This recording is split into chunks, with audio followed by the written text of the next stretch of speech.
I might give the Ultimate Adventure Blazer away to one of you. Maybe. But more on that in about 10 minutes.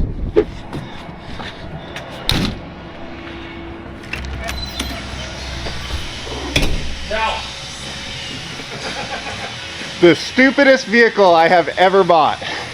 Being worked on by the stupidest person you have ever met. The more we look at this thing, the worse and worse and even more worse it gets. So, we found out why there's no front drive shaft in it. 410s and I'm assuming 373s. So that did not work. I mean, it worked great. I mean, it kind of had a front dig action coming over here. You could turn really sharp. Yeah, we were backing it off the lift and it was like, yeah, the rear tires were like doing a burnout coming off the lift. So speaking of the steering, explain why we decided not to put tracks on it, what we found out that none of us noticed until way too late. Oh, yeah. I feel kind of dumb for not noticing since I drove it. So, I guess first, most everybody knows the difference between, you know, hydro assist and full hydraulic steering, and even power steering. The one thing that all three of those systems have in common is they all have a power steering pump, which this Jeep does not. I thought when I drove it, like, I'm like, man, the steering's pretty stiff, like it's kind of weak, but you know, the hydro assist will help with that, so it'll be fine. No, it just doesn't have power steering, so we can't really put hydraulic steering on it. So what we did on your red Jeep was we took the gearbox out, and about right here, drilled into the and basically kind of made our own hydro assist steering box. And like, if you look at that, like, there's no lines. So we had it all mapped out and everything. I was like, man, that'd be a perfect spot to mount it really would. Ram, and you know, just like we did on the Jeep, we'll bring the lines down, or on the red Jeep. Look at all this room we had to work with here and everything. I know, man. I mean, I'm not giving up on it yet. I think, yeah. Well, sounds like we might just have to put all that hydro assist stuff we got on the wagon instead. Well, the power steering pump is the kind of the first thing. Well, the whole thing that's not there because it doesn't have power steering. Yeah, so this shock wasn't even bolted in, so we added that. Well, I don't think bolting it in is going to do much when that's what it's welded to. Yeah, I'm surprised it hasn't broke off yet. Yeah, I mean, obviously the welds are good because it broke the mount. That's just because the shock's all bent and locked up. Yeah, that's impressive. So this is obviously on a 2-post. This is full droop. Like, I bet that shock. Oh, this is not even bolted in. Here we go. I'll show you. Get out of there.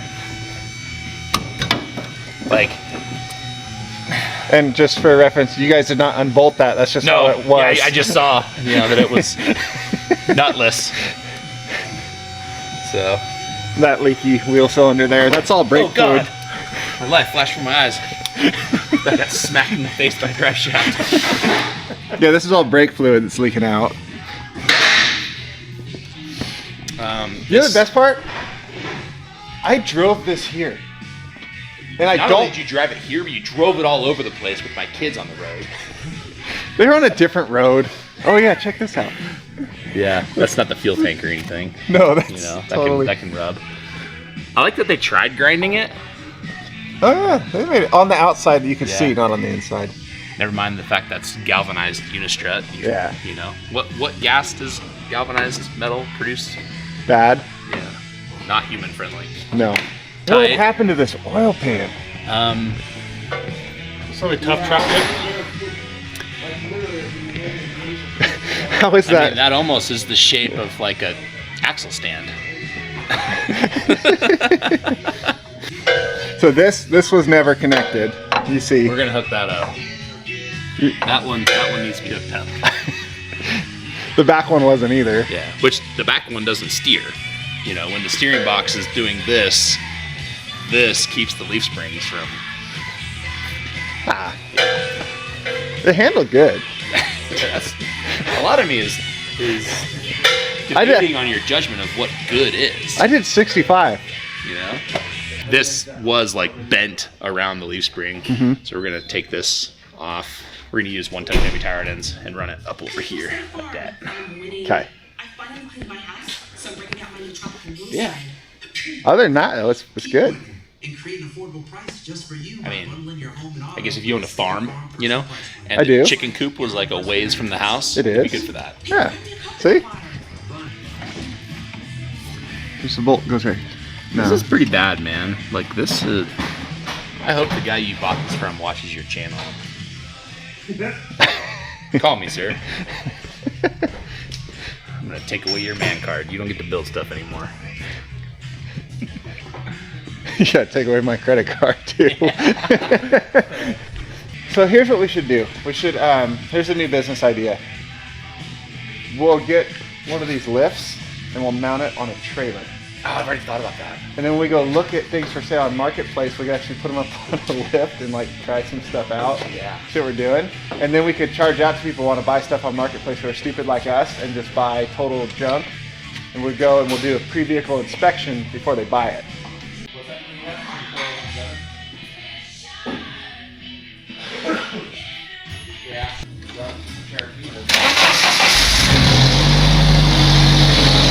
Be easy with my baby. Huh? Easy with my baby.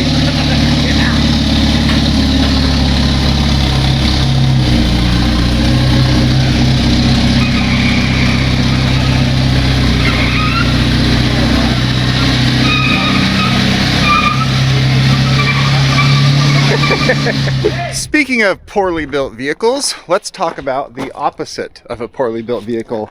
This thing here, this is a 99 Blazer, obviously solid axle in the front.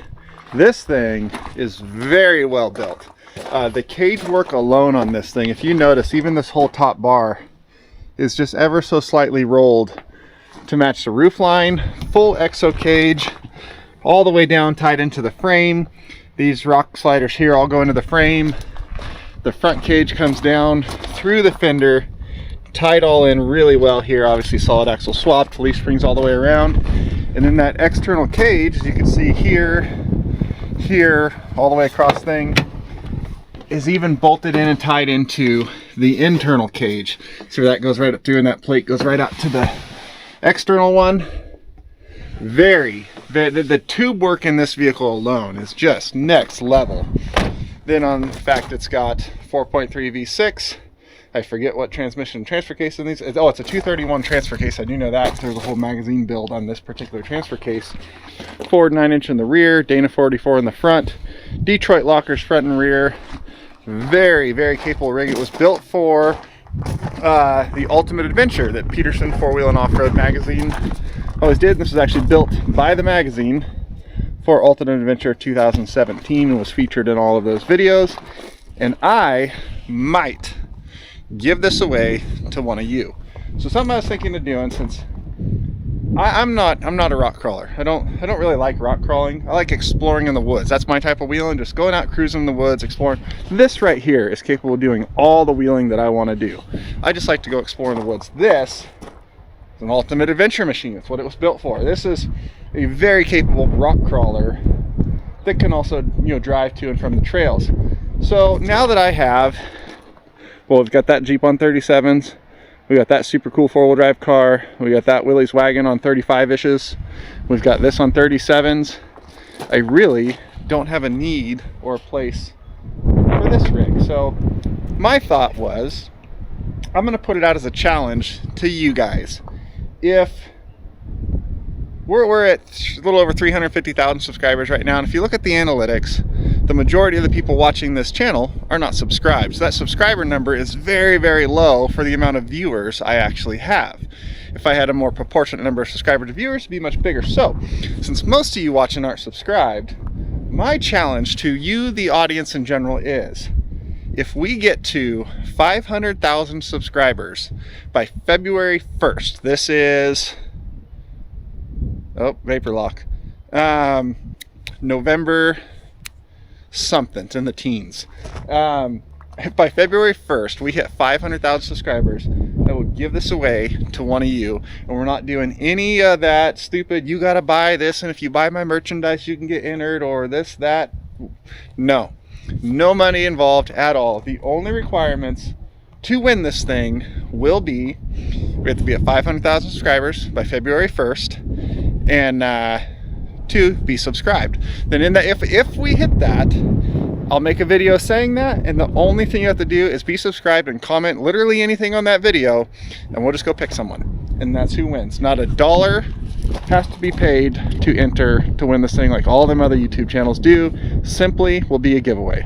So this thing here, so you see it's got hydro assist steering, it's got RCV axles in it, it's got not in the front because it's leasing in the back, it's got Curry anti-rock, super sweet tire carrier with a probably 2017 brand new tire on the back and high lift jacket. All that'll stay exactly as it is.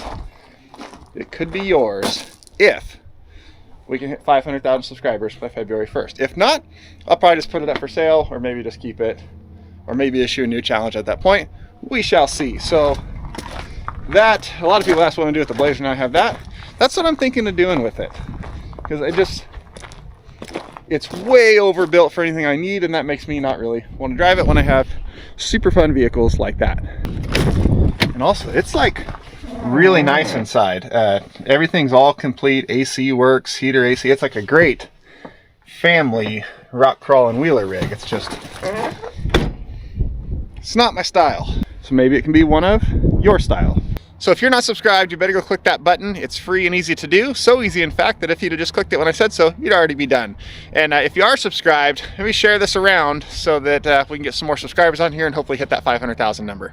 Okay, it's really cold out here, so I'm gonna go inside until the phone rings to like go to work. But I never thought I would like get to the point of being able to even think of giving away something like that on this channel. So big thanks to all of you who have got me to this point and continue to push it forward. Like and subscribe.